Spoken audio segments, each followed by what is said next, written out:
രാഹുൽ ഗാന്ധി രാഷ്ട്രീയത്തെ സീരിയസ് ആയിട്ട് കാണുന്നുണ്ട്.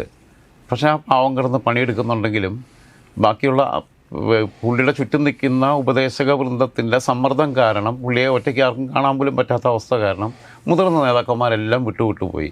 എത്ര പേര് പോയി?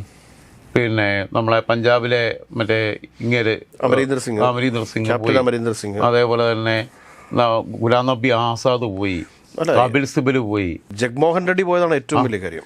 എത്ര ആൾക്കാർ പോയി. അപ്പോൾ ഓരോരുത്തരും വിട്ടിങ്ങനെ പോയി